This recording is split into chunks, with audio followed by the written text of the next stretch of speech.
Hi everybody, it's the Spirited Crafter, and today we're going to talk about making a wreath out of foam. And what I'm going to be doing is I'm going to start by wrapping the wreath in, I'm going to use this type of fabric. You can use burlap, you can use other types of fabric. I like to use the larger fabric as well so that I can cover more area. And what you're going to need is a wire cutter, possibly going to need it, may not need it, and some floral pins that you can get. These are easily found at Hobby Lobby is where I got these. And you might be able to find them at the Dollar Tree as well. But I got my Hobby Lobby because I saw them. Now, I have the ability, if I want to, I can cut these off and make them shorter. And right now, I'm feeling that I don't really need to, so I'm not going to.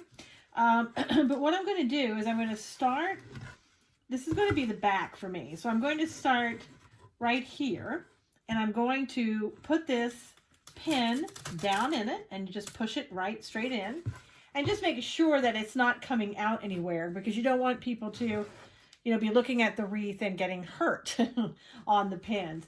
And then you basically, it's going to take a little bit of time probably for you to do this and to get it the way that you want it. Now, in the first time that I'm going to go around it, I'm going to cover up that pin that I just put in, okay?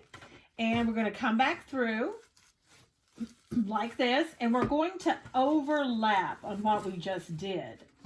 And this is, this is where it gets to be a little tricky for people that are just beginning to do this. But again, take your time. This is about enjoying yourself when you're making your craft. I like to work a lot in these type of colors because my style is more of the, the romantic Victorian type style. That's what I do typically for myself, or when I'm doing something, when I'm making something. So we're going to get started. I'm going to go all the way around, and I'll be back when I've gone partially around, and I'll show you some more tricks of this. Okay, so the one thing that you may want to do as you're doing this to make it a little bit easier on yourself, see, sometimes the material has a sort of an ability to sort of slide on its own and get bunched up. What I've been doing a little bit is that I'm going to flip this over. This is almost like scarf material in here, and it makes it really difficult to work with. So if you flip this over, you can see that I've started putting pins in to kind of hold it down.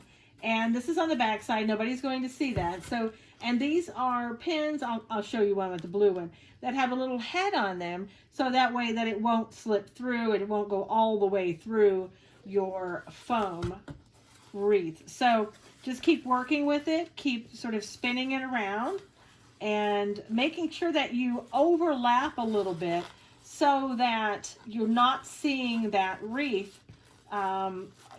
For example, if you're doing this, if you leave a little space, you can see the foam wreath, and you don't want to be doing that. So you want to make sure that you've come back and given this a little bit of coverage on it so that it doesn't slip. So I'm going to go ahead, I'm going to go all the way around, and then I'll come back and we'll continue on.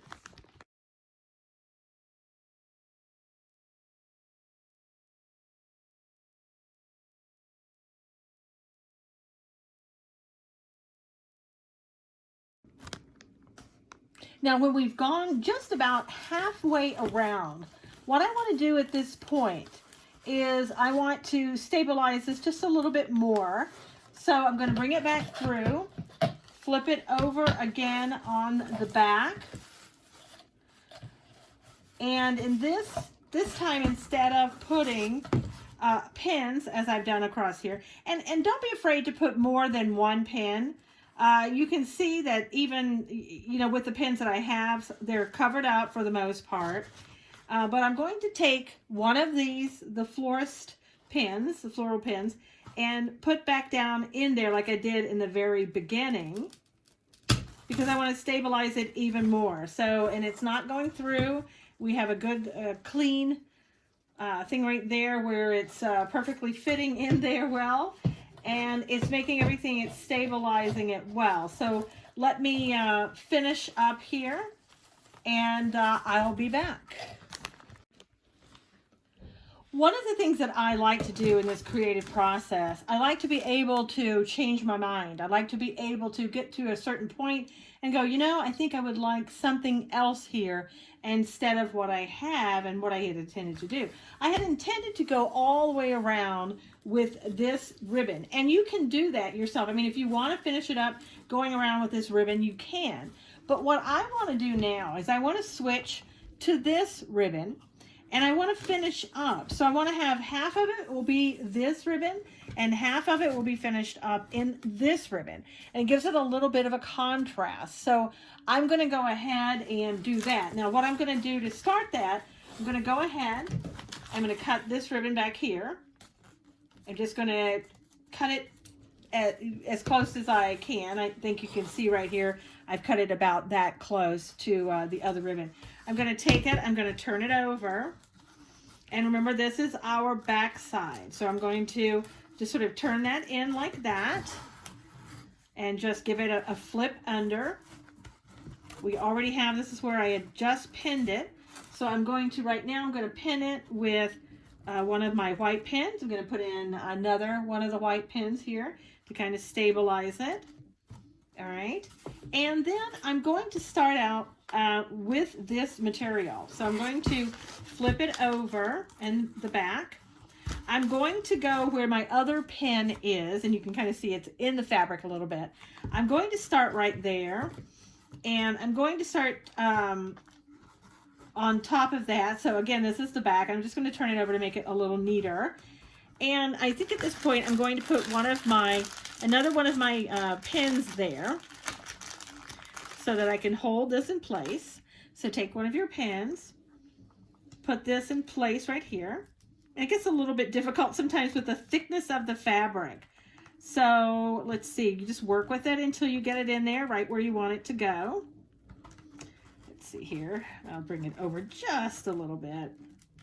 Now, because we're going through several layers, and it's going to be, like I said, a little bit more difficult. And in fact, what I'm going to do is, sort of fighting with it, I'm just going to put one of my pins there and leave it at that, because I think it's going to be fine just the way it is.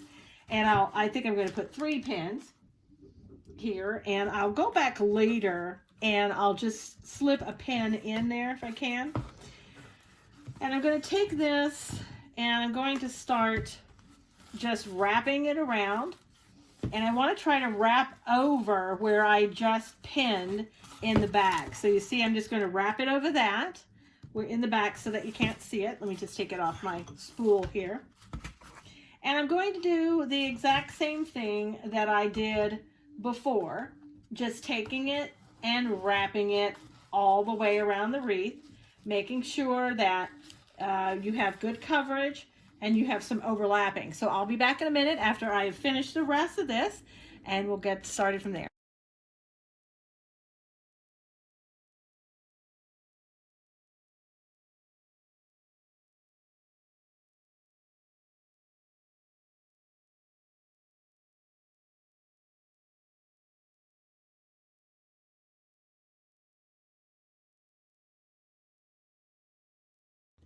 After working a little bit with putting on, covering everything on the wreath with these two-tone ribbons that I have, I went back and I decided that I wanted to make a huge tulle bow.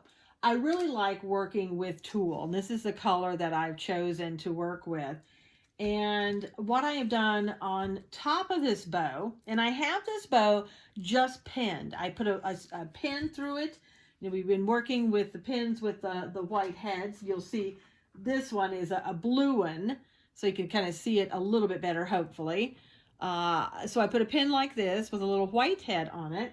I just stuck that through through the middle. And on top of that, what I have done is that I have made this bow. This is a wire ribbon bow, and you can see that there's wire on either side. It's a bow that's kind of flexible. You can kind of bend it into the shape that you want it. That's why I really like working with this too. I put this right on top of the tulle bow. I have put another pin down inside of it. and you really can't even see it. Now, one of the things that I've done in making this bow, I have when I make my bow to kind of tie it together, I use this clear monocord. I really like this because you see this, you can't even see this. I mean, it is like fishing line, but just so thin and invisible. And I really like that for some of these projects, because if somebody's looking at it from all different sides, if you put a wire in there, they might be able to see that. And I just didn't want that to happen. So I put it with this cord, this monocord. This is what you really use for beading, but I really like it, and it stays in place. You can tie it as tightly and snugly as you want, and it kind of stays in place. Now, also, what I have done with the one tail of the tulle, I have just taken it and wrapped it around over here on just one side to give this a little bit different look, and to give it a little knitting type coverage, more romantic type. And on the back, what I have done, I've just taken pins and put the pins in there to hold this in place. I may cut this off a little shorter, but this is the back of the wreath, and these pins aren't, unsightly. They're not gaudy looking or anything. They kind of blend in with the little dots that you see up here in gold on the other side of the wreath. So, and it holds it in place, and I really like that. Now, one of the things that I wanted to do as well, I wanted to decide what I wanted to have on the other side of my wreath. And what I did was I got these are rose laces, or lace roses, that you can get at Hobby Lobby. Just right now I have them pinned here because I want to see what they're looking like and how I like them.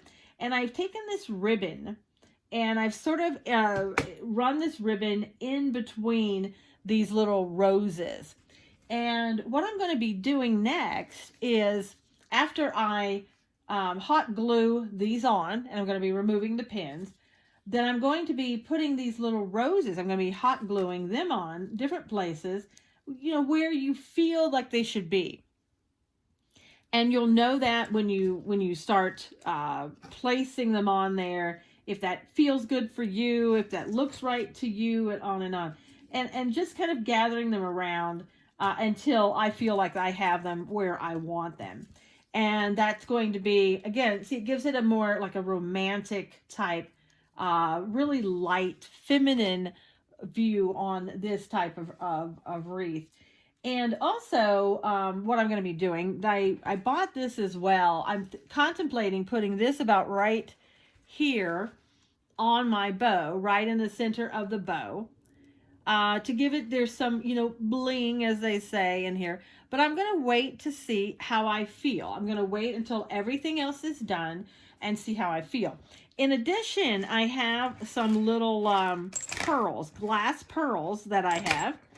And I'm thinking about, maybe putting some here and just having something hang down. But again, I'm going to wait and see how I feel and how everything looks. Also, I have this little container. I don't know that I'm going to use the whole container, but it has a little key on there, and I got it because I like the key. This is a little glass container. This could also be sort of put in with the pearls that are hanging down.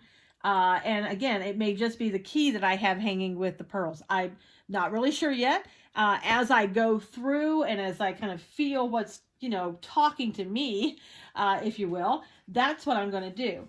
And we're going to have, it's going to be a little bit off center. So this is not going to be like that. The bow is not going to be, straight up and down. It's going to be off to the left just slightly. And that's how everything is going to work hopefully when everything is done. And I'm trying to decide what to do with the length of the tulle. And I'm going to see when I'm finished, whether I leave it this length or whether I trim it just a bit. So I'll be back when I have completed putting everything on, and we'll see where we stand. Okay, everyone, I wanted to come back and show you the finished wreath. I wanted to tell you a little bit about what I did. As you can see in the middle of the bow, I took one of the lacy roses and I glued it on, hot glue, and I glued it onto the ribbon. And I also have a little bit of bling. If you can get a little closer, you can see the bling in the middle. And I've also taken 2 strands of pearls, and I have, on those pearls, I have pinned them to the wreath itself underneath the tulle. They're a little bit heavy, so not wise to hot glue something like that. It'll probably just come loose. Now down below, or let me just show you, point out one of the things that I did. On that ribbon that you see on the right, it is going to stay affixed to the wreath because I have put just a drop of the hot glue there. Down below, as you can see underneath the colorful roses, you will see the lacy roses, just as I have in the bow at the top. And I have hot glued that on, and I've also taken these flowers, these little paper flowers that I had, and I've hot glued those on, and I have the ribbon running through that kind of goes in and around the lacy roses underneath. So there you go. There's the finished product. And it will be for sale. If you're interested, just DM me or leave a message on my YouTube channel at Spirited Crafter, and I'll get right back to you. My DM on Twitter is at Susan Knowles. That's SusanKnowles. And this wreath, as I said, it's good for any occasion, and Valentine's Day is coming up. So this would be a wonderful gift for someone for Valentine's Day. Also great for weddings, anniversaries, birthdays, just about any occasion. I hope you like it, and please tell everyone, and yourself, please subscribe to Spirited Crafter and tell everybody about it, and share this with everyone. Thanks so much. See you soon.